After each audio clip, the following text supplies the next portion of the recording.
Hello, my name is Eladio Garcia. I'm going to be doing my postpartum and newborn assessment. I do have my note cards and paper with me, and I'm going to start on my postpartum assessment. Um, I don't have anybody with me, so I'm going to use my body pillow. Um, I'll designate this, the top part, as the head, and then the other end is the other side of the body. And yeah, here we go. So first thing I want to do is I'll want to introduce myself. I would have already wanted to come and clean my hands, um, knock on the door. Say, hi, my name is Eladio Garcia. I'm going to be a student nurse today. I'm going to be doing a postpartum assessment. Give a little detailed, give a little details as to what that's going to happen like, and then go from there. So first thing I'm gonna want to do is I'm gonna do some vitals.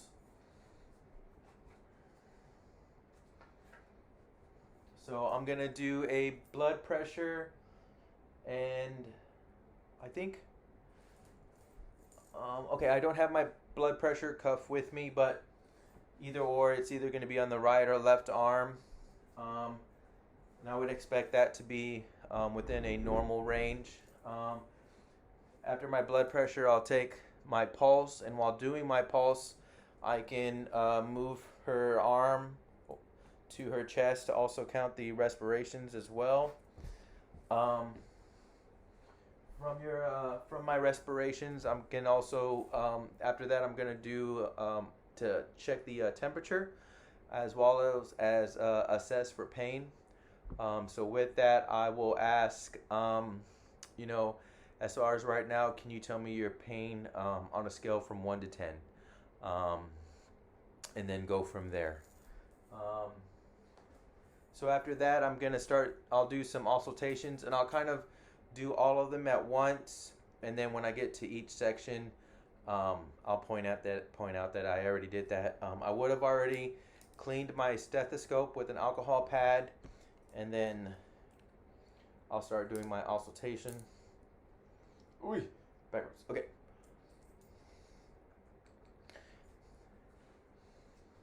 So first thing I'm gonna. Ooh, this sounds weird. All right. So first thing I want to do is auscultate the heart.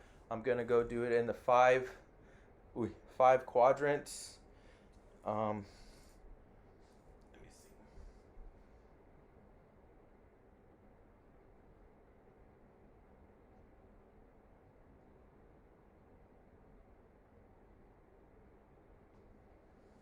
see.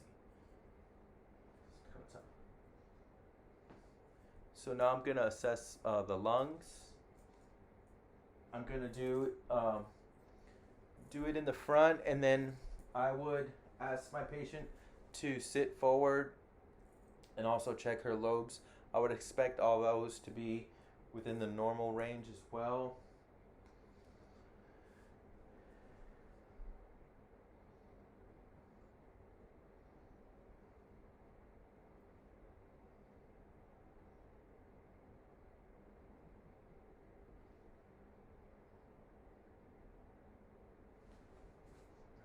Sit up, check the back.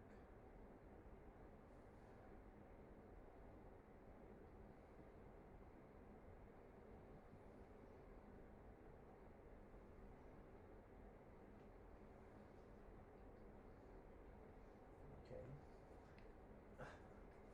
And then so while I do have the patient elevated, what I'm gonna do is check for CVA tenderness. And I'm basically just gonna hit both sides and ask if they've experienced any pain while I did that. Let's see. After that, I'm gonna lay my patient back down, and I'm gonna do an auscultation of the bowel sounds. I would expect them to be active, but let me do that right now.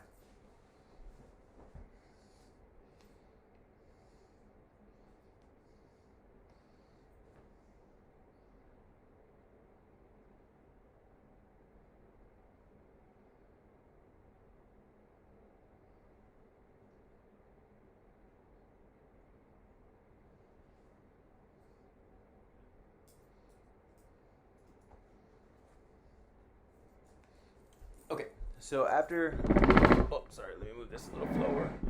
So after doing my auscultation and vital signs check, I'm going to go into my bubble heat. So the first one is the breast. So with that, I'm going to assess the patient, check for breast tenderness, check if they're soft or if it's a little firm. We're also going to be wanting to check the nipple to see if it has any cracking or if the patient is experiencing any pain while nursing the baby. Those are all questions I wanted to ask the patient. Obviously, because I'm a male, it makes it a little weird to ask those questions. I don't really know how that goes in the hospital. But yeah, not gonna. Yeah, I don't know. I don't really know. I guess it's more of a. I don't know. I really don't know. Okay. So from there, we're gonna go to the uterus. So what I'm gonna do is I'm gonna palpate midline area. If should not feel very much. If I feel the uterus and it's a little tender or distended around the rider area, that means the patient is retaining fluid. And so while palpating, we can also check out the lochia and see if there's any blood clots. There shouldn't. Blood clots would be abnormal, but it's better if they came out while palpating. We also don't want to palpate too hard because you could have I forgot the term, but the uterus could basically come out, and that's something we don't want to happen. But we are gonna palpate around the midline belly button area. After that, we're gonna do our the next letter is the bowel and bladder. I already did my auscultation. It was active. We're also gonna palpate as well in the quadrant areas. And then we're also going to want to ask the patient if she's had a bowel movement. And if so, if she peed, we want to make sure that she pees in the hat so that we can actually measure the amount of fluids that are coming out. So we want to make sure that she has around 400 to 500 liters per urination. Anything lower than that, that's when we would palpate that abdomen to check the uterus to see if she's retaining any of the fluids.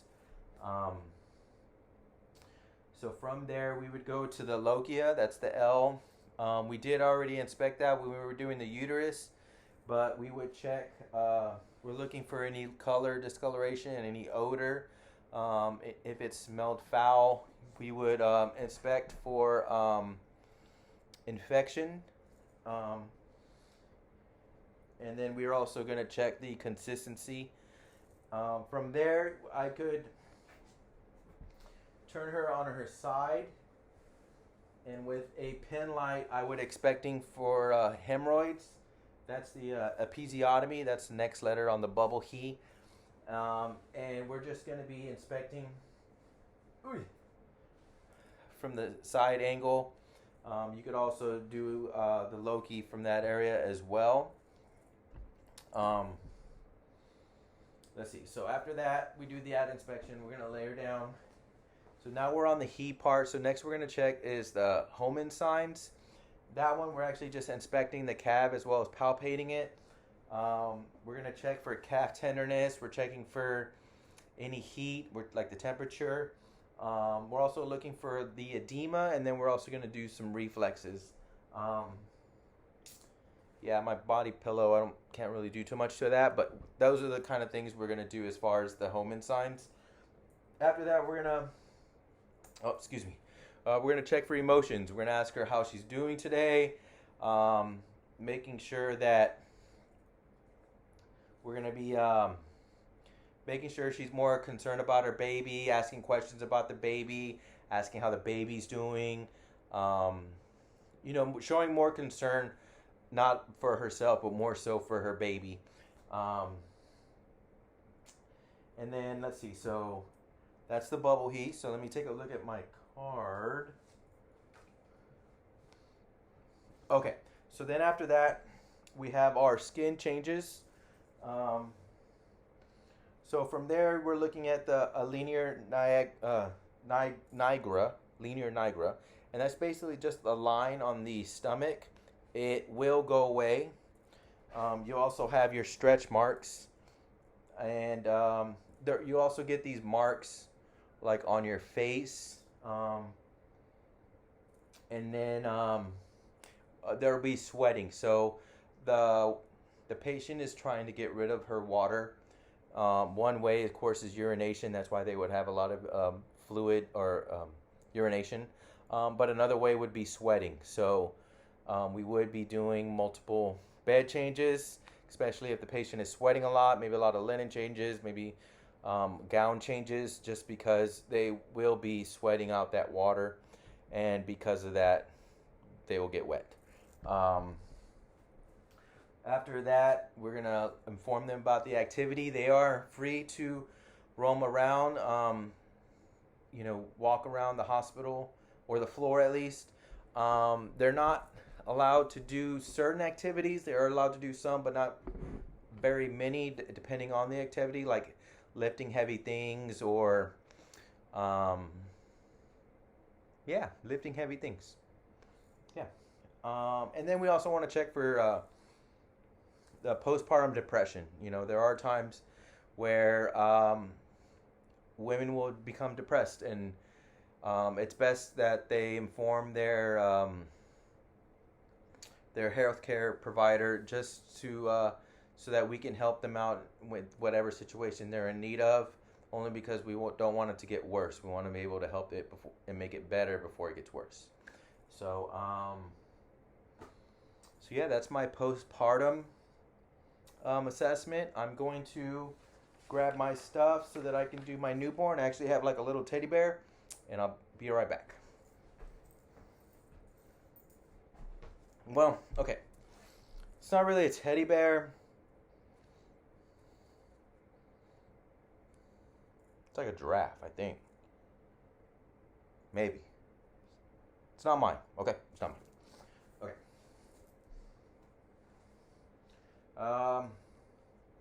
This is weird. Okay. So this is going to be my newborn assessment. I'll probably have to pick up the giraffe, but we'll go with it. All right. So first thing that they're going to do is they're going to bring the baby over. We're going to dry, get rid of all those dirty, wet towels, and then we can start our assessment. First thing we'll do is our respirations. We'll do our vitals. So respirations. We'll do an apical pulse. They don't really do we'll do an apical pulse. We'll also take our temperature, axillary. We really don't do they said in the video we don't do a rectal temperature very much because it could cause some damage, but we'll definitely do an axillary pulse. It's really assessed for pain. So as far as the pain, in the video it was said that they can tell pain through the crying.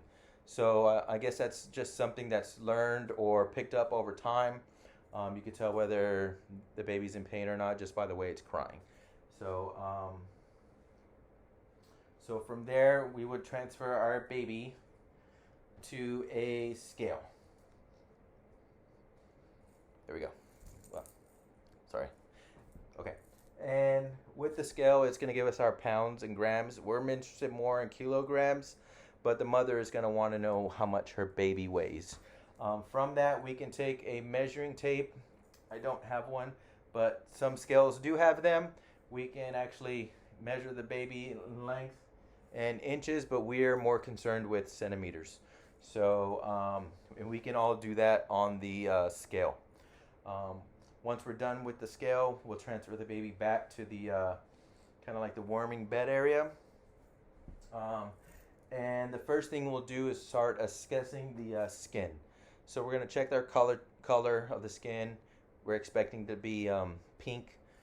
There may be some a little bit of cyanosis around the extremities, like the fingers and the toes, but that will change over time. For the most part, the baby should be pink, like a pinkish color. From there, we're going to check the texture. The baby skin should be very soft. Obviously, it's brand new skin, so it's going to feel really good. So it's from what the video said, it's kind of hard to check the skin tuger, just because of the softness of the baby's skin. But we would try to do our best on the skin tuger. We're also going to check for lanugo, I believe is the way you say that, and that's basically just hair around the body of the baby. That will come off over time, but normally when the baby is born, they will have that lanugo on them. Also check for rashes.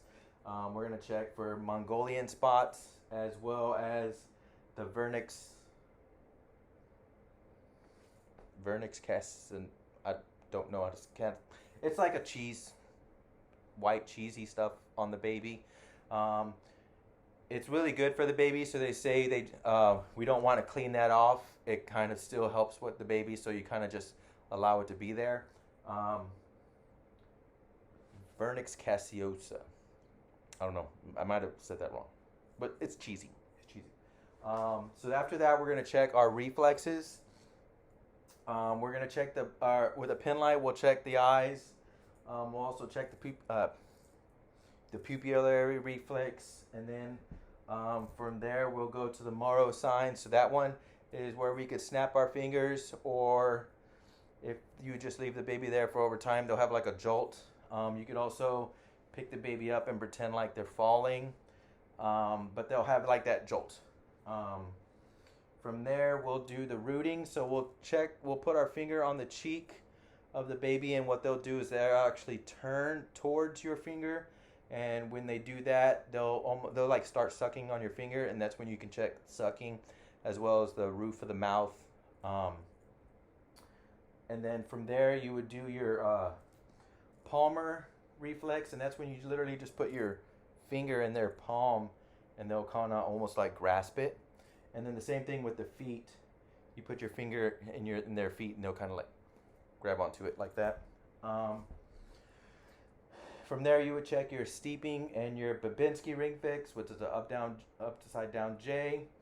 From there, you would do your tonic neck reflex, and that one is if I turn my baby's head this way, sideways, then her arm or his arm will stick out in that direction. And vice versa, if you turn it the other way, the other arm will kind of go out that way.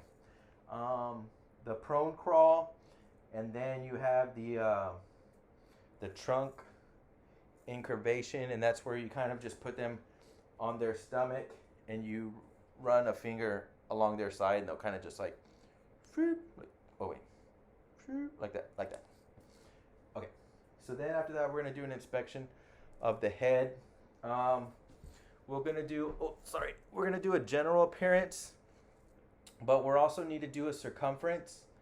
So we're gonna take a tape, and we can do the head, we're gonna do the abdomen, and then we're gonna do the stomach. It's in each section, but I mean, since we have the measuring tape out, we might as well just get them all done at one time. But yes, we'll do the head, the chest, and the abdomen. So for the head right now, we're going to check the general appearance. We're checking the shape, the anterior and the posterior, fontanelle. We're also going to be checking the molding and the fontanelles. We're also going to check for cephalohematoma, and that's basically just like a big old blood clot. It will go away over time. Sometimes when it disperses, it could look like jaundice, and that's just the body's way of getting rid of all that blood that was stuck there. So it'll go away over time.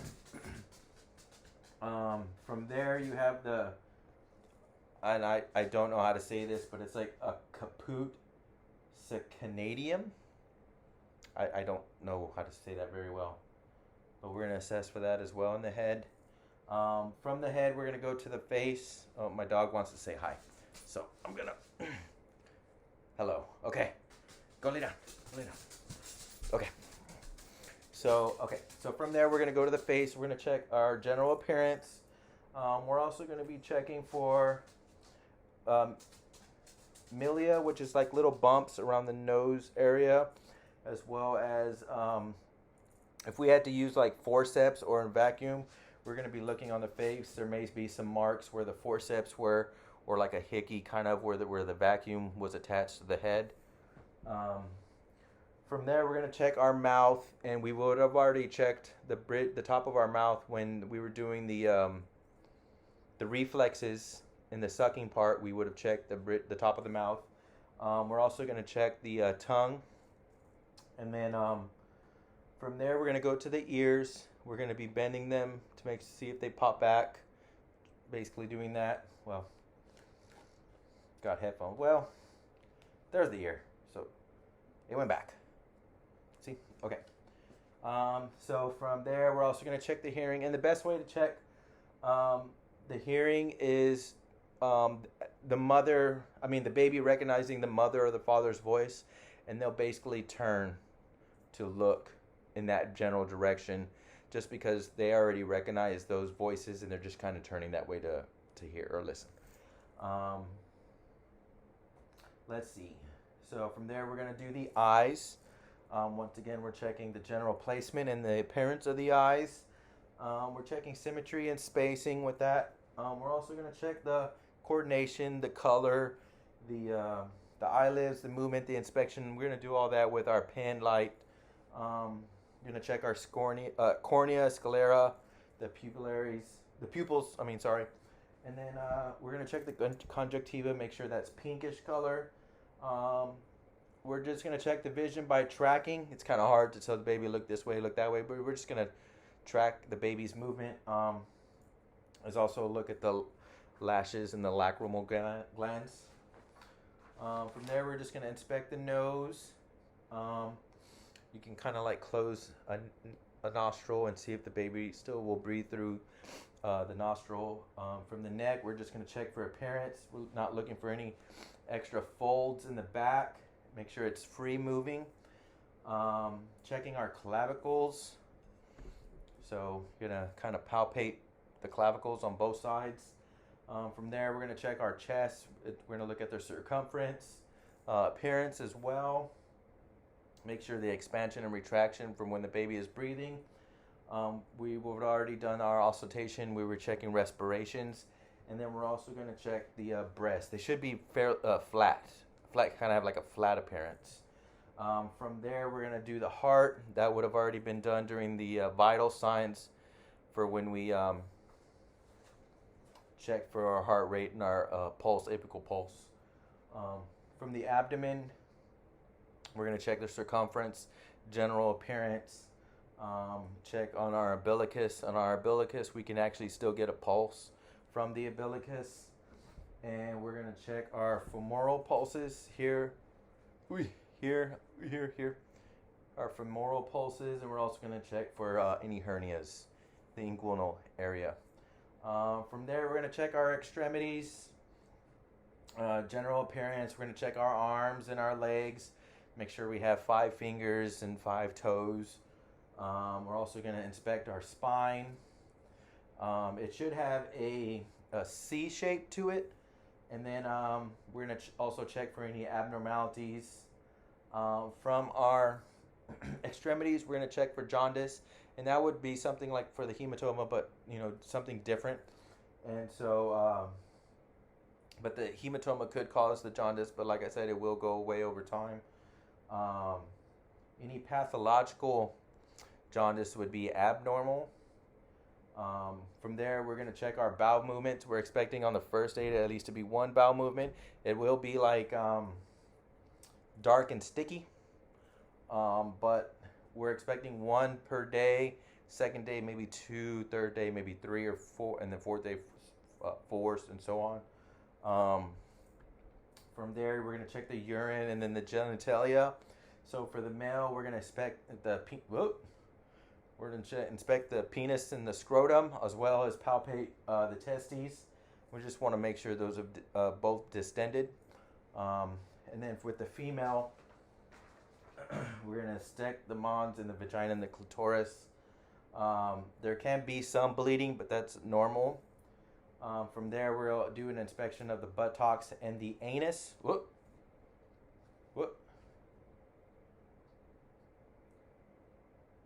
Buttocks and the anus. And then we're also going to pay attention to the baby's cry. We do want to make sure that before we do send the baby home with mom, that the baby has peed and pooped. Yeah, I believe that's it. Thank you.